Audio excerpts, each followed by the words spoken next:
In this video we'll explore the concept of screen densities in Android. As you know, Android comes in a vast variety of devices, screen sizes and form factors. Consider these two devices. The Flip-Out is quite an entry-level phone with a 320 by 240 pixel screen. The Droid X is a rather high-end device with a 480 by 854 screen.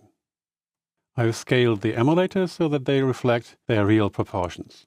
As you can see, the 320 horizontal pixels of the Flip-Out are a little bit wider than the 480 horizontal pixels of the Droid X. This means that the pixels of the Flip-Out must be larger than the pixels of the Droid X. And it also means, to break it down to 1 inch, that on the Droid X there are more pixels in 1 inch than on the Flip-Out. And that pixel per inch ratio is the density.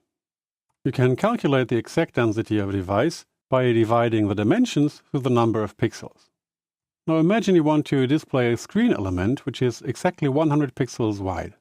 This would mean that on a Flip-Out, the same graphic or screen element would simply seem bigger than on a higher density device. Now what Android does is that it looks at the density of a device and scales the image or screen element appropriately. But to simplify the matter, Android defines 4 different density levels. Let's have a look at the AVD manager by clicking on this little icon in the toolbar. I'll click on the definition for the Flip-Out, click on Details, and there I see the density of 120. The density value of 120 is in fact the lowest of the 4 density levels in Android. This is low density. If I now look at the new color, for example, click on it, Details, I'll see a density level of 160. This is the medium density level in Android. The large tablet device, the Zoom, has the same density setting of 160. The Droid X finally has a density value of 240. That's the high density level. The only density level missing here is the density of 320, which is extra high density. So when Android displays a screen, it takes this density setting for the device into account. Look at this first drop-down box in the graphical layout. You can see a few predefined screen sizes and densities. If you change one of those screens, for example to 5.1 inch wide VGA, you see that Android leverages the size. I'll switch to another setting, for example the Nexus 1. The Nexus 1 is a high-density device. The previous two were medium-density devices. And you can see that Android handles the buttons, text and stuff pretty well, but not the graphic. And that's the reason why we have 3 different drawable folders in our resource folder. One for medium density, one for low density, one for high density. And while designing our app, we're supposed to place different versions of our assets in these folders.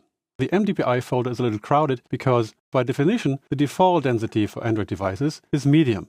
So when Android tries to draw a high-density screen, it looks in the HDPI folder for the defined asset, and if it doesn't find them, it'll revert to the medium density version. That's why we see an image here that doesn't fit. You can experiment with densities a little by clicking through this drop-down.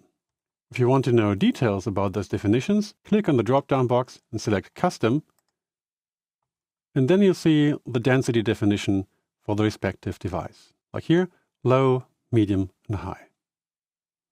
On a final note, let's go back to those devices. In most cases, the density level of this device reflects more or less the actual density of the device. So the actual density of the Droid X must be somewhere in the range of 240, and the actual density of the Flip-Out somewhere in the range of 120. But sometimes devices lie about their density. For example, the Galaxy Tab. The Galaxy Tab reports a value of 240 to Android, but in fact the actual density of the Galaxy Tab is more in the range of 170. Which means that screen elements on the Galaxy Tab are in fact displayed a little larger than on other devices. Take this as a reminder that you can't rely on your screen assets to be displayed in the same size across all devices. Now you should have a basic understanding of how Android leverages different screen densities.